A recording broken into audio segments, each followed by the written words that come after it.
Hello, and welcome to Real Person Reviews. I'm Sam, and I'm a real person.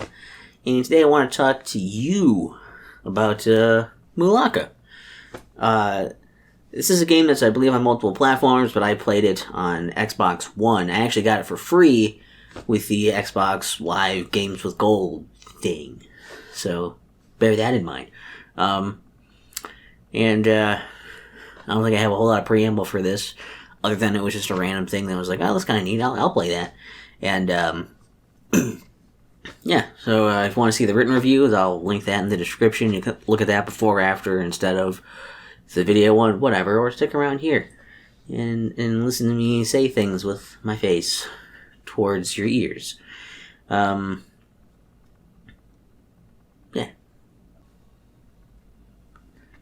So, Mulaka is, the genre is, I guess, more of like an adventure game. There's light platforming elements and there's exploration in it. But it's mostly about this adventure you're going on. You're playing as the... I'm going to get this wrong. You have to look in the... Google the words and you'll get the right pronunciations or how they're spelled or whatever. The Securiuam... Whatever, you're basically like a legendary kind of spiritual dude guy. And all the stuff is based on this culture from this, like, Tamahumara. I should have written these down in front of me so I could have pronounced them slightly but closer to what I'm saying, but you'll either see them you'll probably see them pop up on the screen at some point or whatever. When you're playing the game, you'll see it.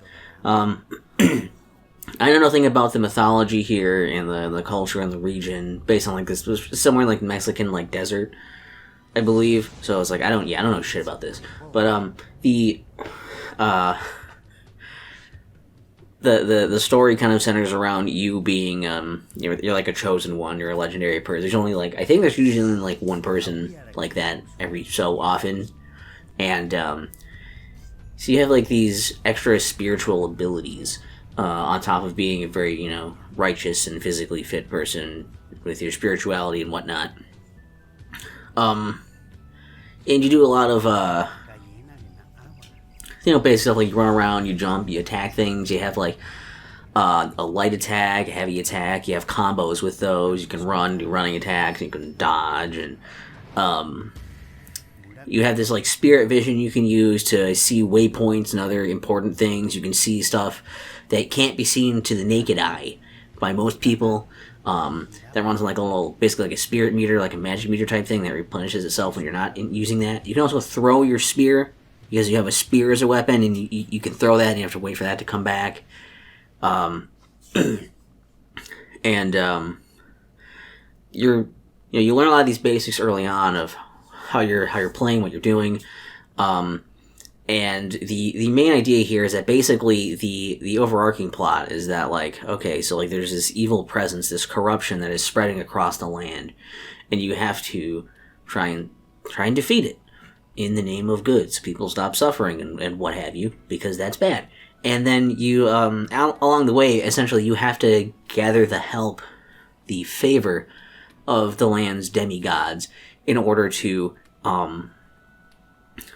stop the corruption, basically. And so along the way, you're doing a lot of usually it's area by area, and you will go around. You'll be fighting things out in the vast openness of deserts and jungles and mountains and these kinds of things. The environments change as you go along. Usually in each area, you'll have to go and you'll have a few people to talk to. You'll have secrets you can find. You'll have some stuff that you can't get to until you come back later. So it's got a slight, like, exploration, Metroidvania-ish. Like, you come back later and you can do stuff now because you have new items or abilities or whatever. Usually each area is mostly based around the idea of, like, find these 3 keys to open up the door to the next part, and then you go and fight a boss. That's usually what most of these things are like. And also, typically, when you beat a boss, or just when you do something that grants favor with the demigods, you'll get some new ability from the demigods. And you can use those abilities that also use up your spirit meter or whatever to use them. And that can help you access places and do things that you couldn't previously do.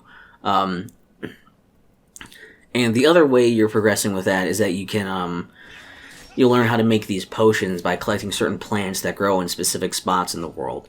And like that's that'll just give you collect enough of those and it'll automatically craft the potion for you, and then you have those, it'll give you certain advantages and abilities there. You've got an interesting health meter thing that's like you get hurt, but you have like they're kind of like split into like multiple life meters, so they're kind of like each meter is like a life. But you can like replenish one of those if you get like some healing stuff from fallen enemies, or if you make like a potion and drink that and get that. There's also one kind of central town area that you get to that becomes like the place you probably come back and visit the most, because it has the only place you can use the in-game currency from like fallen monsters and from like these hidden like pots and stuff that you can find. And this is where you spend that currency to upgrade your abilities, a little skill tree-ish kind of thing to like upgrade some of your abilities and whatnot to become stronger. So that's a sense of progression there. And there are also secrets you can find. There are different people you can find that you can only see with your special vision, and they'll tell you certain things that could be helpful. The idea is that you're kind of like getting their knowledge, and then by hearing their knowledge and stuff, it allows them to kind of pass on to the next life. Since they've been like heard and whatever and helped you out. Then there's also some secrets for you to find, just like usually well hidden places, or hard to reach places. And a lot of these items will just be little artifacts and things that are like they'll tell you bits and pieces of the mythology and like the lore of like the culture thing. You get pieces of like what I believe are probably actually part of the mythology that are like interesting to hear about, part of the culture and stuff. So there's that. And once you get the favor of all the demigods, you can finally go in, and you'll have a final confrontation with the corruption of the land. And as far as positives in the game, I was really drawn to it because like the art style is kind of, you can tell like it's very polygonal and kind of simplistic. It's still like an HD game and everything, but I do really like it. I think the art style is very like colorful and vivid. It's very appealing.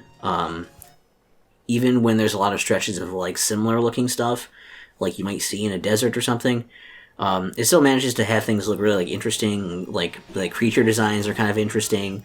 So like it was a nice game to like look at. It was very appealing just visually to not see something that's like super detailed. Yet still kind of like stands out. But I like Nintendo 64 games, so maybe I'm a little biased. I like polygons. I don't know. Could be that. The little bits of like lore and culture and stuff were kind of neat to throw in there. Like I always found it really interesting whenever I'd find an artifact, because it wasn't just like ticking off like you found the secret thing and like I need to find X amount of secret things hidden somewhere. It was also like, hey, I'm finding these things. They're telling me like interesting tidbits. That was fun. I kind of wanted to find them.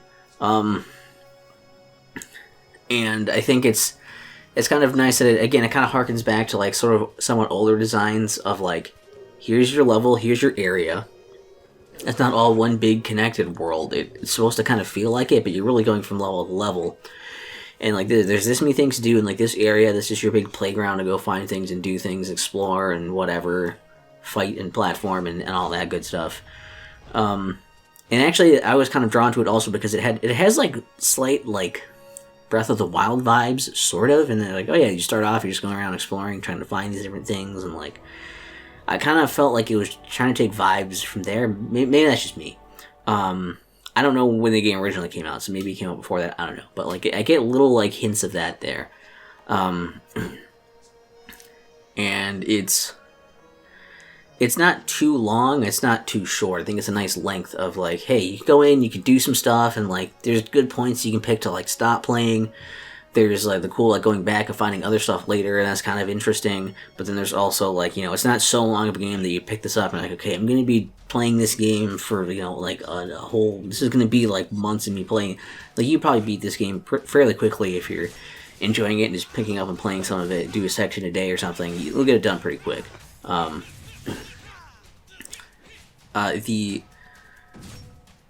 far as downsides for this, though, I guess you can kind of see the seams in the game a lot of times. Like, there's a lot of there's a lot of times where it's like, oh, like you're kind of like breaking the game a bit. Where like you're not really supposed to be able to get to this area yet, but you can because it didn't like program like a way to block you off from doing it if you have this ability, or if you like jumped on this spot and this spot. Like they didn't fully playtest everything in it well enough for some of those things. I didn't find nothing game breaking at least, but there are definitely times when I got to places where I was like, I'm not supposed to be here yet, but I'm here. I will say the boss fights were also really good. I didn't mention that. The boss fights there's not that many of them though. That'd be the downside, but the upside is that the fights you do get are pretty good. General combat though is also kind of like fiddly, and it's like there's a whole combo system to do, but there's usually not much reason to get fancy with the combos. Most of the time I found I just kind of did like the same repeat like light attacks or repeat heavy attacks or something. Usually like I think it's usually the light attacks, either one depending on the enemy. And I just kept hitting whatever button was for that, so I didn't really get I didn't use the combos like they maybe expected me to. And also a lot of the levels do feel very barren. Like I understand, we're in this big open desert, maybe there's not going to be tons of stuff everywhere, but like a lot of the areas, most of the areas have like cool little places you can go to that don't necessarily have things there. There's not a ton of stuff to do in the areas. There's usually only a few things for you to find and do. So like it doesn't really give you great incentives to explore everywhere, nor does it really utilize the space it has. And I think especially like when you're considering this game again isn't super detailed or anything, I think that like having more stuff to do in the places you can go and see and interact with maybe would have been a bit better of a decision. It's not the best at the platforming elements either. It's fine, but it can be a little finicky in some parts of doing that as well. Hitboxes are weird in some of the combat. The health system is interesting, but kind of annoying. You have to like sit around and wait to like get a life thing back when you're in the middle of a fight and stuff. So I don't know. Like there's a lot of little things that might be kind of nitpicky and annoying, and I think some of that just kind of comes down to like I don't know. Like I believe this was a smaller game project anyway. So like that's probably why. But you can definitely see some of the seams in here. And, like, there's areas where it could have been maybe polished a bit more. Some decisions that would have helped it along a little bit.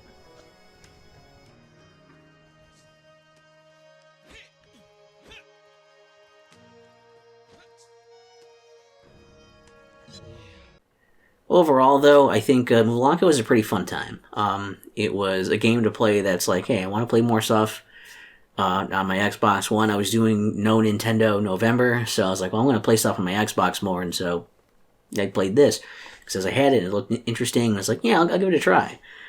And, like, yeah, I think if you like the idea of going around exploring and doing some of this stuff and checking out, like, I mean, it's kind of a basic story of, like, oh, the hero does the thing to save the world thing. It's kind of a thing you've seen before, but if you're unfamiliar with, like, the lore and the mythology and stuff of the setting, I think it's pretty interesting, and it was a fun time.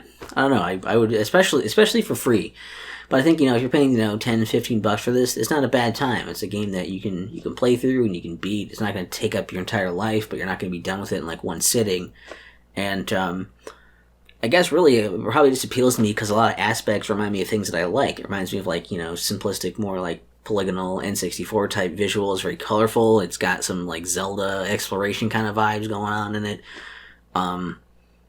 And yeah, it's worth checking out if you think it's interesting. Like you see the gameplay and stuff, you're like, oh, it looks kind of neat.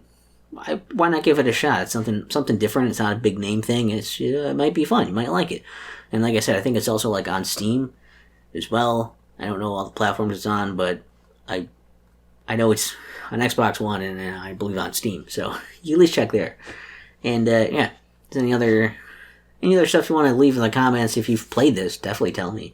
That'd be cool to know if anybody else has actually played it, because I hadn't heard of it at all really before this. I didn't see a whole lot of information looking it up for like guides or like other stuff either. So I don't think it's a game that tons of people necessarily have been talking about or covering or whatever. But yeah, let me know. Any other stuff you don't want me to check out in the future in like the comments and stuff. I don't know, whatever you want to do. Yeah, I think that's probably good.